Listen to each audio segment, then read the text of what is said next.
Olá pessoal, meu nome é Maria Carvalho, eu sou médica mastologista e na aula de hoje a gente vai falar sobre classificação das lesões benignas. O título na aula para vocês pode estar um pouquinho diferente, mas eu decidi deixar esse título mais abrangente para a gente não falar só de nódulo e abranger outras lesões benignas da mama. Então, nessa aula, a gente vai revisar algumas lesões benignas da mama, falar um pouco sobre ginecomastia e falar sobre lesões proliferativas e precursoras do câncer de mama, que também são lesões benignas. Então, começando com lesões benignas. A gente consegue dividir as lesões benignas da mama em algumas categorias, tá? A gente tem as lesões papilares intraductais, as proliferativas benignas, as fibroepiteliais, mioepiteliais, mesequimais, lesões no mamilo e a ginecomastia. A gente não vai falar de todas, mas vai falar das principais. Então, voltando lá para a unidade funcional da mama, tá? Então aqui a gente tem um esquema simplificado de como seria a anatomia da mama. A gente tem o ducto principal lá, que vai desembocar, né, vai dar origem aos ductos segmentares. Cada um desses ductos segmentares vai ser responsável por drenar ali a secreção de um lobo mamário. Cada lobo mamário é composto por diversos lóbulos mamários e cada lóbulo mamário contém algumas unidades ducto-lobular terminais, que é a mínima unidade funcional que é responsável pela produção, né, pela função da mama. Então, começando, né, pelas lesões que podem se formar em alguma lesão dessa árvore mamária, a gente vai falar das lesões papilares intraductais. Elas podem se formar em qualquer região do sistema ductal, tá? Desde ali do ducto principal, tá? Mais próximo ao mamilo, que a gente vai chamar dos papilomas centrais, até ali a unidade ducto-lobular terminal, que a gente vai chamar de papiloma periférico. Começando com o papiloma central, eles se originam, como eu disse, lá no ducto central, no ducto principal, normalmente são únicos e justamente por estar ali próximo ao mamilo, eles dão um quadro de fluxo papilar patogênico. Lembra lá na outra aula de alterações benignas, que é uma coisa muito importante de você lembrar quais que são as características do fluxo papilar patogênico, tá? No exame de imagem, ele se apresenta como um nódulo na região retroareolar ou pode aparecer como um ducto único dilatado, tá? E eles aumentam o risco de câncer de mama, o risco relativo em cerca de 2 vezes quando esse é um papiloma sem atipia. Já quando o papiloma é periférico, ele origina lá na unidade ducto-lobular terminal, eles geralmente são múltiplos, tá? E como eles estão longe do mamilo, quase sempre eles são assintomáticos, muito raramente eles podem dar o quadro de algum fluxo papilar, tá? E o risco relativo para câncer, quando não tem atipia, é um pouco maior em relação aos papilomas centrais. Esse aumento de risco relativo é de 3 vezes. Agora, se esse papiloma central, quando você vê lá escrito, esses papilomas, seja central ou seja periférico, aparecer como papiloma com atipia, esse risco relativo de câncer aumenta bastante, tá? Seja central ou periférico, se ele tiver atipia, o risco relativo aumenta para 7,5 vezes o risco de câncer de mama. O tratamento do papiloma vai depender, tá? Se ele tem atipia ou não.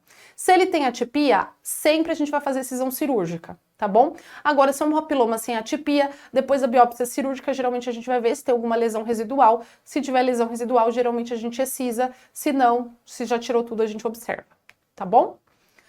Vamos falar de outras lesões proliferativas benignas. Falar agora da adenose mamária. Ela se forma lá na unidade lobular, em pacientes entre a 3ª e a 4ª década de vida, e você precisa saber dela só porque às vezes ela aparece na sua questão para encher linguiça quando vem o resultado de alguma biópsia para saber se você vai ter que fazer alguma coisa ou não, tá? Os subtipos de adenose mamária as principais são a adenose esclerosante, a adenose apócrina e a adenose microglandular. Então vai aparecer lá na tua questão uma adenose esclerosante, por exemplo, no meio de um anátomo patológico para falar se você tem que fazer alguma coisa ou não. Não se confunda, esses quadros são benignos, a gente só faz o segmento, não precisa fazer nenhuma conduta adicional, tá? Outra lesão proliferativa que é interessante a gente saber é a cicatriz radiada e a lesão esclerosante complexa. Elas estão juntas porque é o mesmo subtipo de lesão, só que a gente convencionou dizer que quando ela tem menos de 1 centímetro, a gente chama de cicatriz radiada, e quando ela tem mais de 1 centímetro, a gente chama de lesão esclerosante complexa. Ela pode dar sintomas inespecíficos, geralmente não tem nenhum sintoma associado a esse tipo de lesão, tá? Mas no exame de imagem, ela vai aparecer como uma imagem estrelada, que confunde muito com o nódulo especulado do câncer de mama, tá? O risco relativo para câncer aumenta um pouquinho, tá? 1,4. E a conduta, quando você faz o diagnóstico dessas lesões, geralmente é ampliação cirúrgica, justamente porque a imagem delas podem confundir com câncer, para você ter certeza que você não está diante de nenhuma lesão neoplásica, tá bom? Agora vamos lá para as lesões, para o grupo de lesões fibroepiteliais, tá? Entre as lesões fibroepiteliais, a gente tem a alteração fibroadenomatoide, o fibroadenoma, o tumor filóides e o amartoma. Vamos falar dos principais deles, que é o fibroadenoma e o tumor filóides. Então lembra lá na aula de nódulo a gente falou sobre isso, tá? O fibroadenoma é o tumor nódulo benigno mais comum da mama. Pode se alterar de tamanho conforme a fase do ciclo menstrual, tá? Porque ele tem um pouco de receptor hormonal. E ele pode aumentar na gestação e na amamentação e diminuir na menopausa, tá? E muito importante, porque isso costuma cair em questão e isso costuma aparecer no consultório, tá? Não eleva o risco para câncer de mama. Então, a paciente que tem um fibroadenoma, já tem o anatomo patológico, a gente sabe que é fibroadenoma, aquilo ali não aumenta o risco para câncer de mama, tá bom? Eles se apresentam como nódulos circunscritos, regulares, fibroelásticos, de superfície lisa ou eventualmente lobulada, e importante que eles se estabilizam entre 2 ou 3 centímetros, tá? A gente tem casos de fibroadenomas maiores, a gente tem casos de fibroadenomas até gigantes, mas o quadro clássico do fibroadenoma é estabilizar mais ou menos nesse tamanho. E quando ele está maior do que isso, a gente tem que levantar a possibilidade do grande diagnóstico diferencial do fibroadenoma, que é o tumor filóides, que a gente vai falar mais pra frente. Tá? Então, o tratamento, na maioria dos casos, é só o acompanhamento clínico, tranquilizar a paciente. A gente, eventualmente, pode fazer a zérese cirúrgica quando ele cresce mais do que aquele tamanho que eu falei, 2 ou 3 centímetros, justamente para você descartar que não seja um tumor filóides, tá? Ou se é um nódulo que está muito sintomático, é um nódulo que ele está muito superficial, então ele fica aparecendo no contorno da mama, às vezes ele fica lá incomodando porque ele está na região que o sutiã fica pegando, tá? Ou se ele tiver associado a alguma alteração radiológica suspeita, ou seja, veio na biópsia por agulha um diagnóstico de fibroadenoma, mas a imagem não é compatível com a imagem de um fibroadenoma, é alguma coisa mais suspeita. Daí você vai fazer a zérese cirúrgica. Você pode considerar em pacientes com alto risco para câncer de mama ou pacientes com cancerofobia. Não porque o fibroadenoma aumenta o risco de câncer de mama, tá? Mas porque essas pacientes às vezes não toleram ter um nódulo ali na mama, tá bom?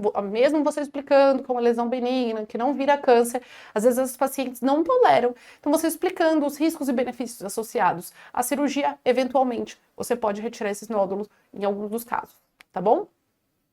Então, voltando lá, né, para falar, o fibroadenoma, o grande diagnóstico diferencial é o tumor filóides, tá? Sendo que eles estão no mesmo espectro de lesões, tá? Sendo que o fibroadenoma tá ali entre as lesões fibroepiteliais, com menor número de mitoses e menor celularidade do estroma, e o tumor filóides está ali no outro lado daquele espectro, tá bom? De lesões com maior número de mitoses e maior celularidade, tá? Então, essa seta não quer dizer que o fibroadenoma vira tumor filóides, não tem nada disso. É só para explicar que eles estão lá no mesmo espectro de lesões fibroepiteliais, só que o fibroadenoma é uma lesão menos proliferativa, enquanto o tumor filóides está lá no espectro das lesões mais proliferativas, tá? A gente divide o tumor filóides em tumor filóides benigno, borderline e maligno, sendo que essa proliferação, esse número de mitoses, ele vai subindo do benigno até o maligno. O tumor filóides, como eu disse algumas vezes nessa aula, ele é o diagnóstico diferencial do fibroadenoma. Ele acomete mulheres mais velhas em relação ao fibroadenoma, mulheres entre 40 e 50 anos, e ele é raro, acomete menos de 1%, é responsável por menos de 1% dos nódulos mamários.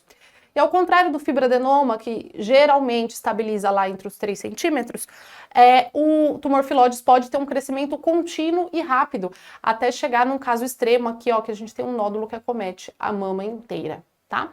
O tratamento é através da exérese cirúrgica, mas tem que lembrar que a gente tem que deixar um pouquinho de margem, não dá para tirar só o nódulo sequinho. Por quê? Porque a principal complicação associada ao tumor filóides é a recorrência local. Então você tem que tirar e garantir que você garantiu uma margem, tá?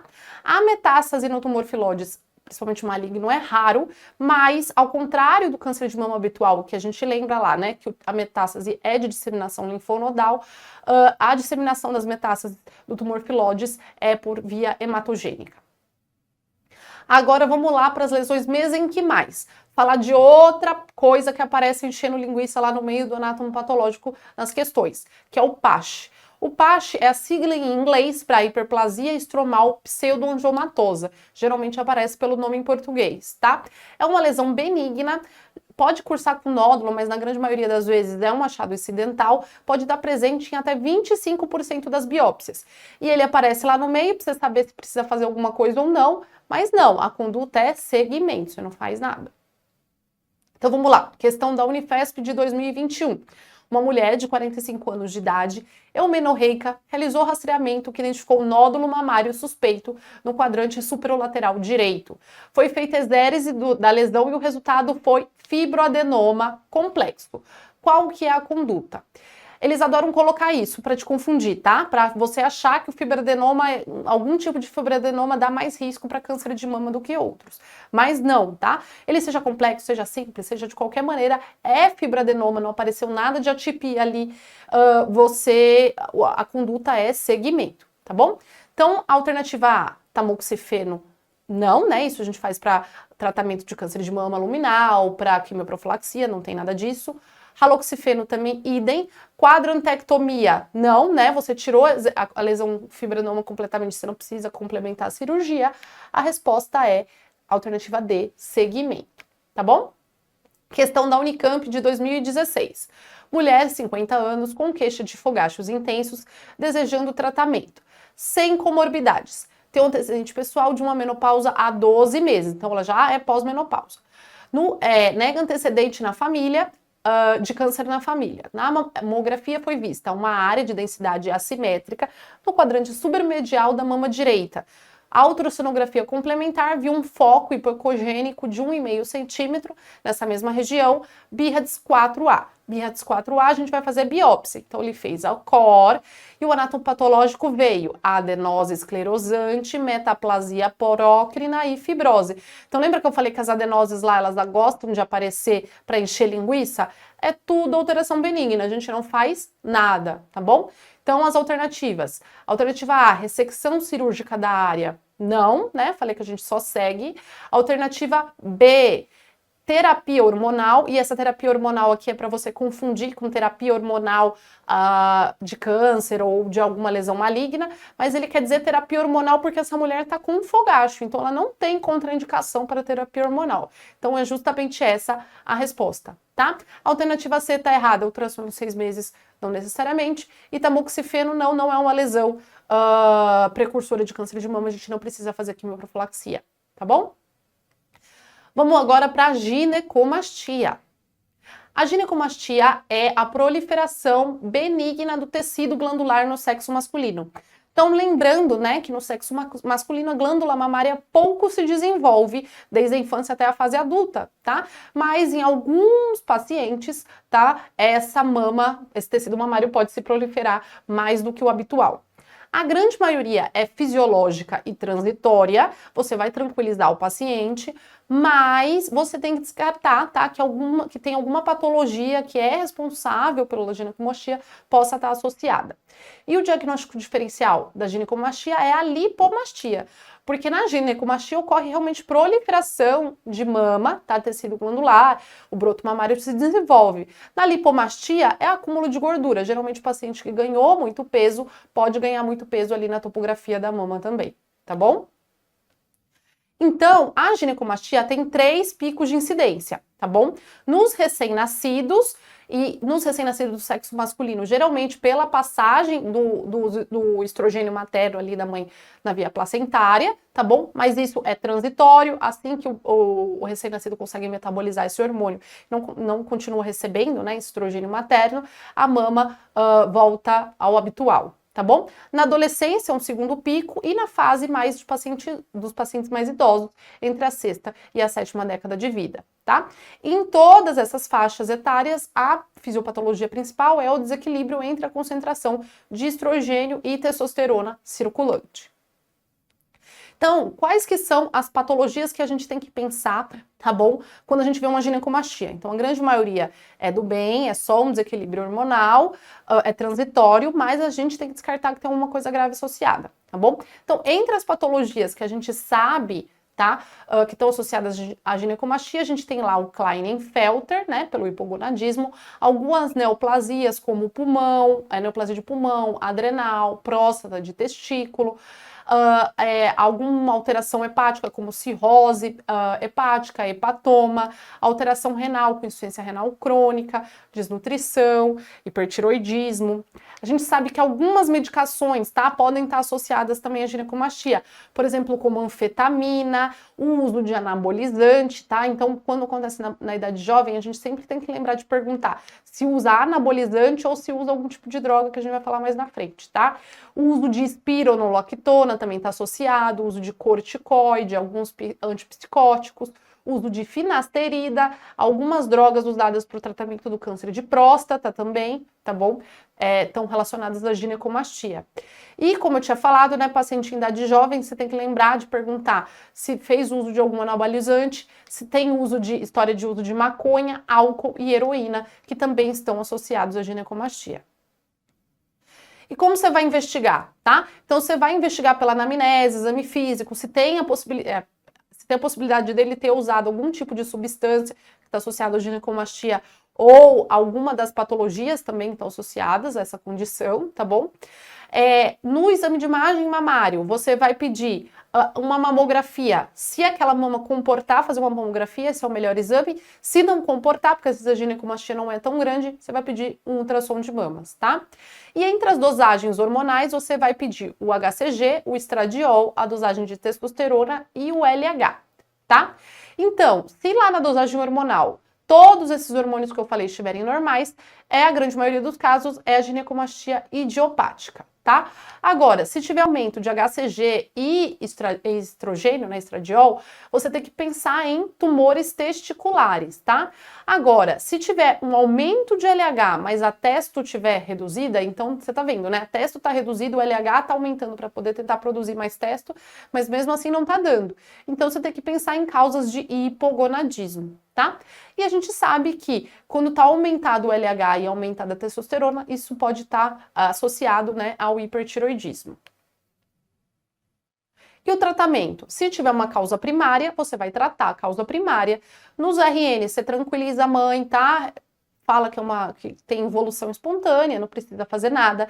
Em adolescentes, geralmente a conduta é expectante, mas se eventualmente aquilo trouxer muito desconforto, tem casos de pacientes que evitam tirar a camiseta, evitam praticar esporte ao ar livre, justamente por causa do desconforto da ginecomastia, você pode oferecer a cirurgia e como conduta de exceção, que não tem um resultado tão bom, o tamoxifeno. Tá? Conduta cirúrgica seria o que traz um resultado melhor.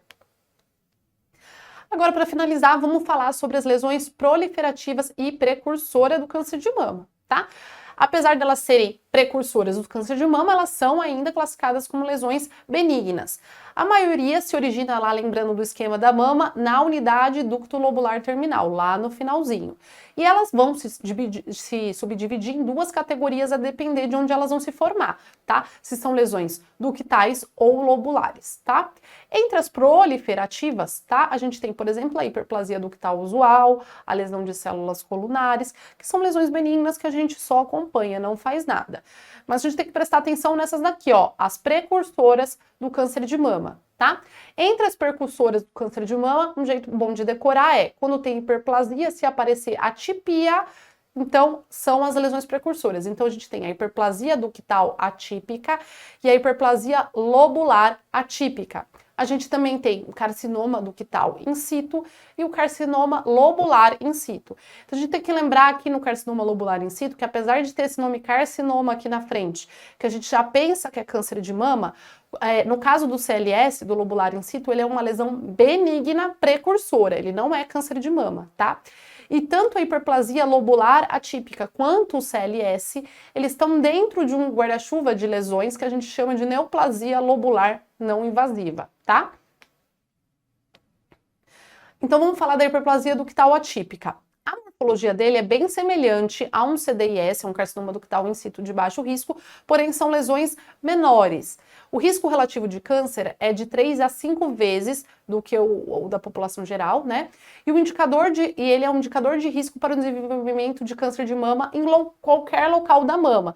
Então, não necessariamente aquela hiperplasia ductal vai virar um câncer de mama mais para frente, mas a gente sabe que a mama que é capaz de produzir essa hiperplasia com atipia é uma mama mais suscetível a desenvolvimento de câncer de mama no futuro. E isso a gente chama de um marcador de alto risco histopatológico. A conduta nessas lesões é a ampliação cirúrgica. Então, mesmo que você fez lá o diagnóstico por agulha, tá? Sempre você vai fazer a cirurgia depois. Você fala, é uma lesão benigna, tudo bem, tá tranquilo, eu posso só seguir. Não, tá? O risco de ter uma lesão ali associada, uma lesão mais grave, mais invasiva associada, existe, então você precisa retirar toda a lesão, fazer uma biópsia cirúrgica e daí, se não vier mais nada invasivo, você sabe que era só aquilo mesmo e explica para o paciente que é só uma lesão precursora, tá bom? E além da ampliação cirúrgica, você vai oferecer a quimioprevenção do câncer de mama, tá bom? Através do tamoxifeno, raloxifeno e os inibidores da aromatase. A neoplasia lobular não invasiva, lembra que eu falei, é um guarda-chuva para 2 grupos de lesão, a hiperplasia lobular atípica e o carcinoma lobular in situ. Geralmente são assintomáticos, são achados inespecíficos de exame de imagem, né? A gente fala que são achados incidentais. A grande maioria pode ser multicêntrica, até 85%, então ter vários focos naquela mesma mama, e até 60%, 67% pode ser bilateral, tá? A hiperplasia lobular atípica aumenta o risco de câncer de mama de 4 a 5 vezes, enquanto o carcinoma lobular in situ aumenta o risco de câncer de mama até 10 vezes, tá? A conduta também, assim como o ductal in situ, é ampliação cirúrgica, então você fez a biópsia por agulha, você vai ter que retirar aquela região através de cirurgia para você ter certeza que aquela lesão não está subestimada. Tá bom? E daí, uma vez que você fez a cirurgia e viu que é só isso, você pode oferecer estratégias de quimioprevenção para paciente através do tamoxifeno, raloxifeno e inibidores de aromatase.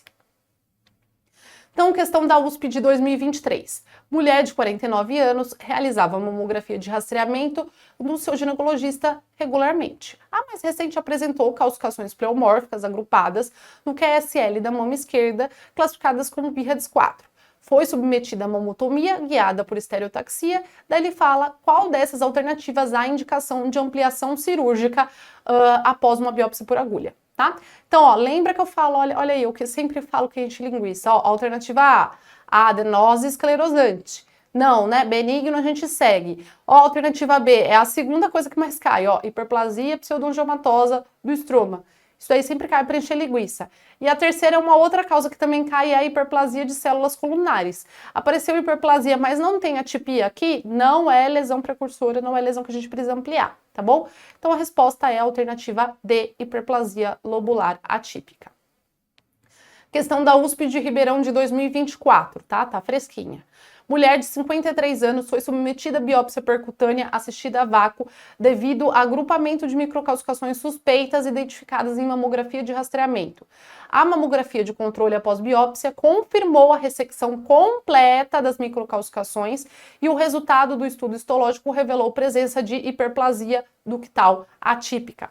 Qual a conduta nesse momento? Então, o que ele está querendo dizer, tá? Foi uma lesão, uma calcificação que você conseguiu tirar completamente por agulha, mas o diagnóstico na agulha veio hiperplasia ductal atípica. Ele quer saber o que você vai fazer. Alternativa A, mastectomia redutora de risco bilateral?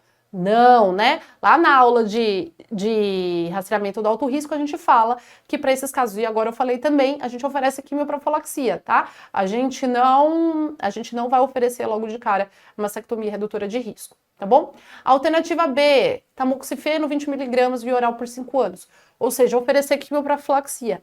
Daí você vai falar, ai, olha, já acertei, já sei tudo, eu entendi tudo que a doutora disse. Mas não é essa. Eu vou oferecer essa quimioprofilaxia, mas o que eu falei que você precisa fazer antes, você precisa fazer a exérese da região afetada para a gente ver se não está subestimado.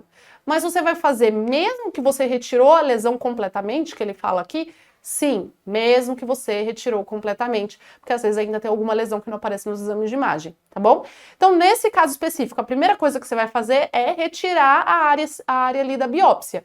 Veio só a presença da hiperplasia ductal atípica, a seguir você vai oferecer o tamoxifeno, que seria a alternativa B, tá bom? A alternativa D, segmento com mamografia anual, não tem nada a ver, tá bom? Questão da Unicamp de 2021. Mulher, 42 anos, retorna com o resultado de biópsia excisional, tá? Então foi retirada uma parte da mama, tá bom? Em nódulo de mama esquerda com BIRADS 4. Veio o resultado de fibroadenoma simples com achado no parênquima adjacente de hiperplasia estromal pseudogiomatosa. Olha ela aqui de novo, Apache. Metaplasia apócrina e hiperplasia lobular atípica. Ele deixou por último a hiperplasia para ver se você lê tudo. Aí fala benigno, benigno, benigno e não leu o último. Mas apareceu aqui, ó, hiperplasia lobular atípica. Ó, atípica você grifa, apareceu você grifa, tá? Daí ele pergunta, é considerada lesão precursora para o desenvolvimento do câncer de mama com risco moderado? Alternativa A, fibroadenoma simples? Não aumenta risco de câncer de mama. Hiperplasia estromal pseudogiomatosa, lembra que é aquela que eu falo que enche linguiça, você não faz nada. Alternativa C, metaplasia apócrina? Não. A alternativa correta é a alternativa D, hiperplasia lobular atípica. Então a aula de hoje foi essa, pessoal. Eu espero que vocês tenham gostado. Se ficou alguma dúvida, é só entrar em contato e a gente se vê nas próximas aulas. Tchau!